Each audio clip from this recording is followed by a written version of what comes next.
Hello friends, good evening. I am Rahul from Lucknow. Welcome to my YouTube channel. कैसे हैं आप सभी लोग? आशा करता हूँ मस्त होंगे, स्वस्थ होंगे और मजे में होंगे। तो दोस्तों, आज मैं आपको बताऊंगा कि फॉर्च्यूनर जैसी 15 से 16 फीट लंबी कार को ट्रैफिक में आप कैसे चलाओगे और ओवरटेक करते वक्त अपने लेफ्ट और राइट के साइड मिरर को कैसे जजमेंट करोगे और अपने लुकिंग ग्लास में आप कैसे नजर रखोगे, क्योंकि इस गाड़ी का जो बोनेट है वही सिर्फ 9 फीट का है। 9 फीट का बोनेट है, 3 मीटर का तो सिर्फ इसका बोनेट है। टोटल जो इसकी लंबाई है वो 16 फीट के आसपास है। तो आज मैं आपको दिखाऊंगा कि कार चलाते वक्त हमें किन किन बातों का ध्यान देना है। बहुत सारे जो बिगनर्स होते हैं वो अपने लेफ्ट वाले साइड मिरर को ओपन नहीं करते हैं और इसमें नजर भी नहीं डालते हैं। दोस्तों, आपको बोनेट का तो अंदाजा मिल जाता है। एक्सयूवी जितनी भी गाड़ियां होती हैं, स्कॉर्पियो, फॉर्च्यूनर, एंडेवर, ये सारी इनोवा, इनका बोनेट आपको पूरा दिखता है। लेकिन जो लेफ्ट साइड का है, तो वो लेफ्ट वाले मिरर को अगर आप चेक करोगे तो आपको प्रॉपरली लेफ्ट का दिखेगा कि लेफ्ट में कोई कार आ रही है, बाइक आ रही, कितनी जगह स्पेस छूटा हुआ है। तो आप लोग गलती क्या करते हैं, आप अपने लेफ्ट वाले साइड मिरर को बहुत कम देखते हैं और राइट वाले को ज्यादा देखते हैं। दोस्तों, राइट में तो मैं बैठा हूं तो मेरी बॉडी लैंग्वेज जो है वो राइट वाले साइड मिरर में अपने आप जाएगी, इस लुकिंग ग्लास में भी जाएगी। लेकिन जब बात आती लेफ्ट वाले, तो हम जब चोर नजर से, जैसे बचपन में हम किसी को इशारा करते हैं तो क्या कहते हैं, हमारी नजर राइट वाली सामने है, बस हमें अपनी लेफ्ट वाली आंखों की पुतलियां घुमानी, बस ऐसे, पूरी गर्दन ऐसे नहीं घुमानी, बस हमें ये हल्की सी नजर ऐसी टेढ़ी करनी। ये वाली नजर मेरी सामने है, इसमें मुझे ये भी दिख रहा है, ये हर 2-2 सेकंड में दिखना चाहिए।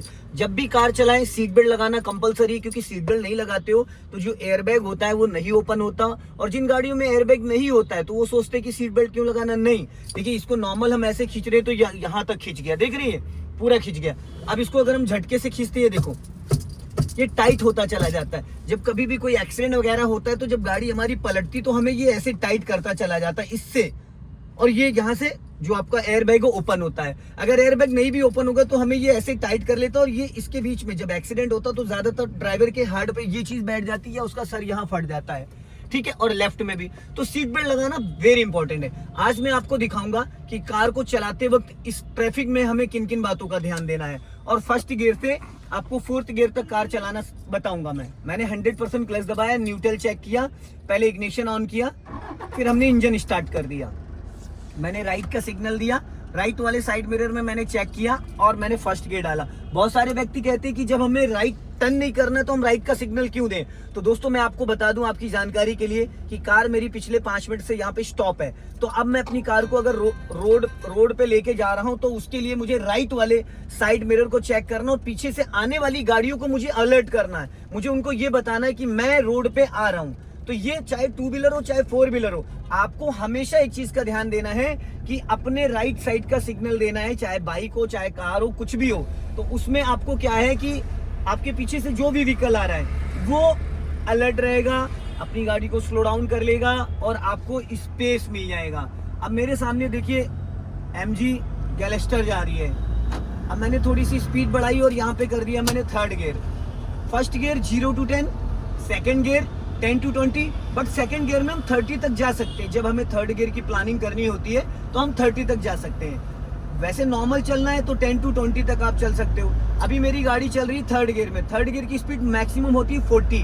अब मैंने 40 क्रॉस करा, राइट वाला हाथ 12 o'clock पे यहाँ पे रखा और ये कर दिया मैंने 4th गियर। 4th गियर में गाड़ी जैसे गई, देखिए RPM एकदम 1000 पे आ गया, अभी 2000 पे था।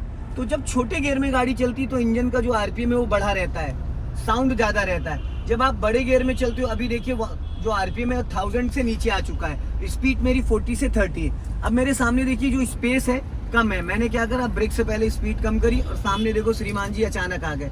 ऐसे लोगों को कंट्रोल करने के लिए आपको क्या करना है, बिफोर आपका राइट वाला जो पैर है बिफोर ब्रेक पे आना चाहिए। बहुत सारे लोग कहते हैं कि नहीं मैंने एक्सीलेटर दबाया नहीं। दोस्तों, एक्सीलेटर दबाया नहीं, लेकिन आपका जो पैर है वो एक्सीलेटर पे है। तो इमरजेंसी में आपको नीड होती ब्रेक की। जो विगनर होते हैं उनका पैर रहता है एक्सीलेटर पे, और जब लास्ट मोमेंट पे उनको लेना होता है ब्रेक तो वो ब्रेक समझ के एक्सीलेटर दबा देते हैं, जिसकी वजह से गाड़ी रुकने की बजाय और भिड़ जाती है। तो आप इस चीज का हमेशा ध्यान रखिएगा, जब भी कभी भी आपको एक्सीलेटर यूज नहीं करना है, वो चाहे टर्निंग हो, चाहे यू टर्न कर रहे हो, चाहे किसी ट्रैफिक में हो, तो आप एक्सीलेटर पे पैर को बिना बात होल्ड नहीं करोगे। अगर आपने एक्सीलेटर पे पैर को होल्ड किया तो आपकी गाड़ी का एक्सीडेंट 100% होगा। अब मैंने देखो यहाँ पे 100% क्लच दबाया और ब्रेक नहीं लिया, सिर्फ क्लच दबाया, और कार मेरी 3rd गियर में, मैंने इसको कर दिया 2nd गियर। अब धीरे से मैंने क्लच को रिलीज कर दिया। अगर आप राइट वाला पैर ब्रेक पे रखते हो और आपको ब्रेक नहीं लेना है तो क्लच से ही गाड़ी आपकी स्लो डाउन हो जाती है। अब मुझे यहाँ से देखो टर्न करना है राइट, क्योंकि जाना है मुझे मेन रोड पे, तो यहाँ पे रोड मर्ज हो रहा है। मैंने राइट का सिग्नल दे दिया करीब 50 मीटर पहले। अब मैं अपने राइट वाले साइड मिरर को रिकॉल करूंगा। कार मेरी थर्ड गियर में, यहाँ पे स्लोपिंग है, मैंने ब्रेक पे पैर रखा, पूरा 100% क्लच दबाया, इसको न्यूट्रल किया, राइट साइड वाला मिरर चेक किया, क्योंकि राइट से ट्रैफिक आ रहा है बहुत तेजी से। अब मैंने राइट साइड देखते हुए, क्योंकि लेफ्ट से मुझे खतरा नहीं, खतरा राइट साइड से था, क्योंकि पीछे फ्लाईओवर है, वहां से लोग बहुत तेजी से आएंगे। अब मैंने फिर स्पीड बढ़ाई, 30 क्रॉस कर दिया, और यहाँ पे जैसे 30 मैंने क्रॉस किया, मैंने थर्ड गियर डाल दिया। थर्ड गियर डालते इंजन का जो आरपीएम था 2000 के आसपास, वो आ गया 1000 और 2000 के बीच में, 1500 के अप्रॉक्स। अब मैंने दे दिया यहाँ से लेफ्ट का सिग्नल। दोस्तों स्टीयरिंग को पकड़ने का जो तरीका ना बहुत ही लाइटली है। अब यहाँ से मुझे जाना है लेफ्ट, तो मैंने क्या करा, राइट वाला पैर ब्रेक पे रखा, क्लच दबाया और इसको डायरेक्ट कर दिया सेकंड गियर में। अब यहाँ पे देखो 2 स्पीड ब्रेकर, मैंने हाफ क्लच पे कार को देखो कितने प्यार से मूव कर रही है, ये देख रहे हैं। अब मैंने यहाँ से दे दिया लेफ्ट का सिग्नल, और अपने लेफ्ट वाले साइड मिरर को मैं चेक कर रहा हूँ कि मेरे लेफ्ट से कोई आ तो नहीं रहा, पर ऑल्टो आ रही, बट वो सर्विस लाइन में। अब मैं अपने लेफ्ट वाले साइड मिरर को चेक करते हुए, कभी भी सडन आपको सिग्नल देके सडन नहीं टर्न करना है। अब मैंने लेफ्ट वाले साइड मिरर को देखते हुए धीरे धीरे और अपनी कार को सर्विस लाइन में ले लिया। कभी कभी सिग्नल ऑफ होता है, कभी कभी नहीं होता है। अभी देखो सिग्नल लेफ्ट का मैंने दिया तो ऑफ नहीं हुआ, अब मैंने यहाँ से इसको ऑफ कर दिया, क्योंकि जब आप टर्न करते हो सिग्नल देने के बाद कम से कम 30 डिग्री स्टीयरिंग आपकी रोटेट होनी चाहिए।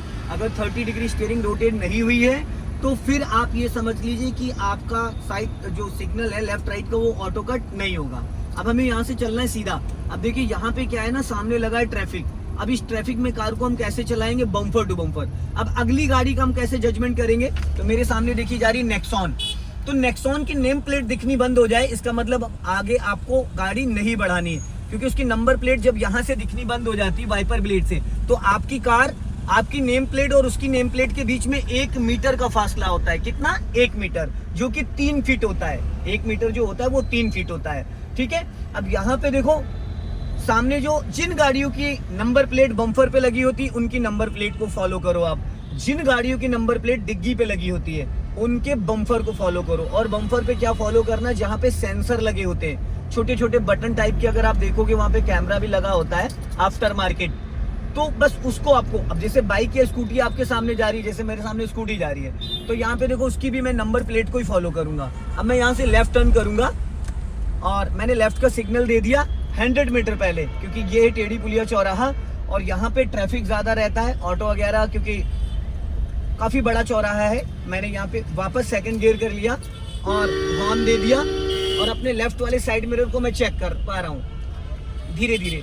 अब यहाँ देखो राइट वाला जो मेरा मिरर है उसमें मेरी नजर है, बट उससे ज्यादा कहीं ना कहीं लेफ्ट में, क्योंकि कभी कभी क्या होता है, लेफ्ट का सिग्नल देने के बाद भी लोग लेफ्ट से ओवरटेक कर जाते हैं। तो दोस्तों जिसकी जितनी बड़ी गाड़ी होती उतनी ज्यादा उसकी जिम्मेदारी होती है।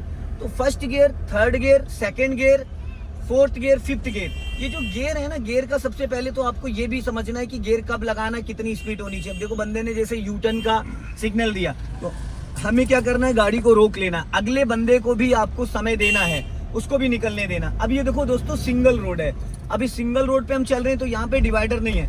जिस रोड पे अभी हम आए वो डिवाइडर था, वहां पे हमें सामने से कोई खतरा नहीं था, बट यहाँ पे देखो सामने से भी खतरा है। तो ऐसे ट्रैफिक में कार चलाना वेरी टफ है, डिवाइडर रोड पे चलाना वेरी इजी है, क्योंकि सिर्फ आपको लोगों को बचाना है, बचना नहीं है।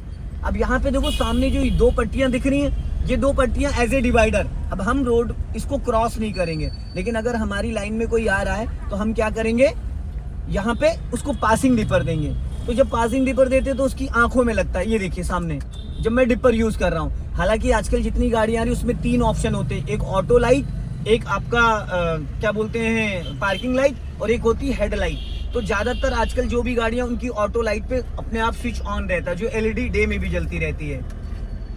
अब यहाँ पे हमने लेफ्ट में कार को रोकना है, तो हमने क्या करा, देखिए यहाँ पे हमने लेफ्ट में कार को रोक दिया है, ठीक है, और साइड में मुझे लगाना है। तो मैंने ये हल्की सी गाड़ी लेफ्ट दबाई, क्योंकि इधर गाड़ियां खड़ी हुई हैं, ये ताकि पीछे ट्रैफिक जाम ना हो, और ये हमने गाड़ी यहाँ पे रोक दी है। अब देखिए आगे मेरे खड़ी है किया सोनेट, अभी यहाँ से ऐसा लग रहा है कि स्पेस नहीं है, लेकिन अभी कम से कम मेरी नेम प्लेट से और उस कार के बीच में कम से कम 1 मीटर का फासला है। तो जब भी हम गाड़ी रोकेंगे तो 1 मीटर का फासला हमेशा लेके रोकेंगे, जिससे कि हमारी गाड़ी और अगली गाड़ी में थोड़ा सा स्पेस रहे। रोक दिया नहीं। तो दोस्तों जैसे मुझे यहाँ से कार निकालनी है तो मैंने राइट का सिग्नल दिया, अपना राइट वाला मिरर चेक किया और धीरे से राइट कार को टर्न कर लिया। अब मैं यहाँ से वापस निकालता हूँ और ये देखो सामने ऑटो वाले को देखा कैसे आ रहा था। जहाँ पे बहुत ज्यादा ट्रैफिक हो वहां पे स्क्रीनशॉट ले लेना थोड़ा सामने का। अब देखिए ये ऑटो वाला गलत आ रहा है। ये जो बीच में 2 पट्टियां दिख रही, इनको हमें बारीकी से, बहुत बारीकी से समझना है, बहुत ही बारीकी से। अब हम लोग यहाँ से अभी आगे से यू टर्न मारेंगे। ये सिंगल रोड है, सिंगल रोड पे कार चलाना वेरी टफ होता है दोस्तों। ये जो बीच में पट्टी, इसको हमेशा हमें ध्यान में रखना है। अब हम यहाँ से आगे से यू टर्न मारेंगे तो गाड़ी को पहले हम लेफ्ट में दबाएंगे जहाँ पे स्पेस मिलेगा, यहाँ। अब यहाँ से हमने गाड़ी को दबा दिया पूरा लेफ्ट, और ये क्रेटा निकल रही है यूपी 61 गाजीपुर, और उस पे एल भी लगा हुआ है।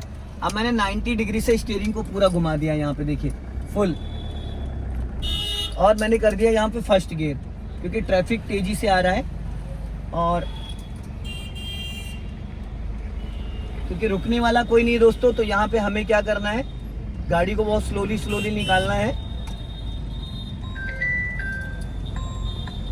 अब लेकिन हमें बैक करनी पड़ेगी क्योंकि आगे ही रिक्शा खड़ा हुआ है। तो हम इसको पूरा 90 डिग्री से टर्न करेंगे और पीछे देखेंगे अपने कैमरे में, लेफ्ट और राइट चेक करेंगे, क्योंकि पीछे भी गाड़ियां तेजी से, कोई रुकने वाला नहीं है यहाँ पे। तो इसलिए हमें खुद ही लेफ्ट और राइट चेक करना है। अब पूरा वापस मैंने 90 डिग्री से घुमा दिया। और ये देखिए बिजी रोड पे जब भी कभी आप यू टर्न लेते हो तो दोस्तों, अब इस गाड़ी की लंबाई है 16 फीट। अब 16 फीट का मतलब ये है करीब 5 मीटर से भी ज्यादा इसकी लंबाई है अप्रोक्स। तो आप जब भी इसको बैक करते हो तो आपको कटिंग पे बहुत ज्यादा बारीकी से ध्यान देना है। तो दोस्तों इस वीडियो को ज्यादा से ज्यादा शेयर करें, कमेंट में जरूर बताएं कि वीडियो कैसा लगा। अगले वीडियो में फिर मिलते हैं। जय हिंद, वंदे मातरम।